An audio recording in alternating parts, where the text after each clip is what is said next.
Shalom, senang bisa berjumpa lagi. Hari ini kita akan mendengarkan firman Tuhan. Mari kita siapkan hati kita, kita berdoa terlebih dahulu. Kami mau membaca dan merenungkan firman-Mu ya Tuhan. Kami mohon kekuatan dan pencerahan dari Allah Roh Kudus, sehingga kami dapat menerima firman-Mu dengan baik. Dan setelah itu kami dapat menerapkan dalam hidup kami. Dalam nama Yesus kami berdoa. Amin. Amsal 16 ayat 32. Orang yang sabar melebihi seorang pahlawan. Orang yang menguasai dirinya melebihi orang yang merebut kota. Demikian firman Tuhan. Tema renungan kita, pentingnya penguasaan diri. Saudara, penguasaan diri merupakan salah satu buah roh yang dicatat dalam Galatia 5 ayat 23. Penguasaan diri atau pengendalian diri adalah sebuah seni atau satu keahlian bagaimana kita memanage ataupun mengontrol diri kita. Tidak mudah menguasai diri apalagi diperhadapkan dalam situasi yang sangat sulit. Pengalaman traumatis misalnya, kedukaan yang mendalam, kegagalan, konflik, dan lain-lain sebagainya. Itu bisa menguras emosi kita. Nah, itu sebabnya ada ungkapan yang berkata bahwa musuh terbesar dalam hidup kita bukanlah musuh-musuh dari luar, tetapi terutama adalah diri kita sendiri yang penuh dengan keinginan yang tidak bisa terkendali.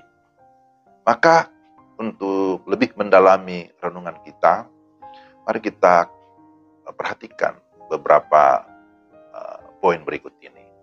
Pertama, dalam hal apa saja kita harus menguasai diri? Dalam 2 Timotius 4 ayat 5, firman Tuhan berkata, kuasailah dirimu dalam segala hal, sabarlah menderita. Jadi dikatakan di sana, kita harus menguasai diri dalam segala hal. Segala hal berarti berkaitan dengan perkataan, hati atau pikiran, emosi atau perasaan, sikap, karakter, maupun tindakan kita. Apa yang terjadi jika kita tidak mampu menguasai diri? Yang terjadi adalah kita bisa gagal dan bisa jatuh ke dalam dosa. Ada contoh dalam Alkitab, Saul ya, dalam perjanjian lama, mau mencelakakan bahkan mau membunuh Daud. Karena apa? Karena hatinya dikuasai oleh kecemburuan dan kebencian. Selanjutnya, Daud pun pernah jatuh dalam dosa perzinahan. Karena apa? Karena dia tidak mampu menguasai hawa nafsunya. Tidak bisa menguasai dirinya. Dan tentu masih ada banyak contoh lain. Lalu, yang kedua, bagaimana kita dapat menguasai diri? Orang yang mampu menguasai diri digambarkan seperti seorang pahlawan yang merebut kota. Artinya ada upaya atau ada perjuangan untuk mendapatkan kemenangan. Seorang pahlawan kan tidak duduk-duduk saja santai lipat tangan, tapi dia harus berjuang. Kita dapat menguasai diri dengan memperhatikan hal-hal berikut.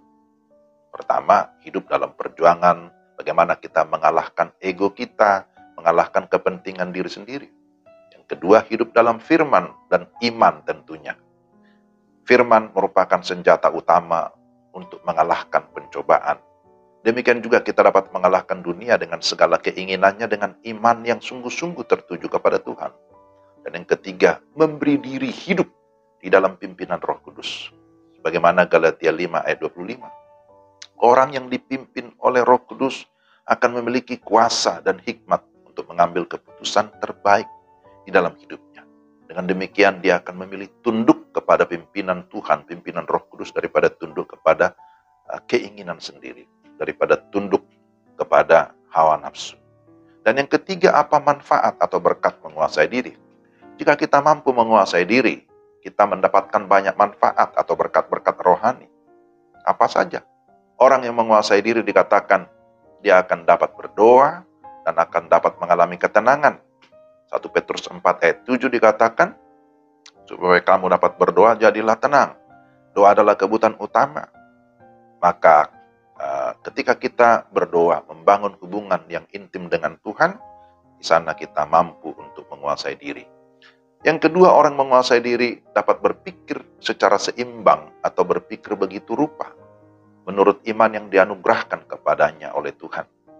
Dia mampu menempatkan dirinya dengan segala kerendahan hati dimanapun berada. Nah, itu adalah ciri orang yang mampu menguasai diri. Dan yang berikutnya, orang menguasai diri akan mengalami kemenangan seperti seorang pahlawan atau seperti seorang olahragawan. Dan seorang mengalami kemenangan, dia akan mendapatkan mahkota yang abadi. Orang yang menguasai diri akan bisa menjadi berkat bagi orang lain. Karena dia tidak lagi mengutamakan dirinya, tetapi lebih mengutamakan kepentingan bersama. Inilah yang merupakan berkat-berkat rohani ketika kita mampu menguasai diri. Mari kita berdoa. Tuhan, tolonglah kami supaya kami mampu menerapkan firman.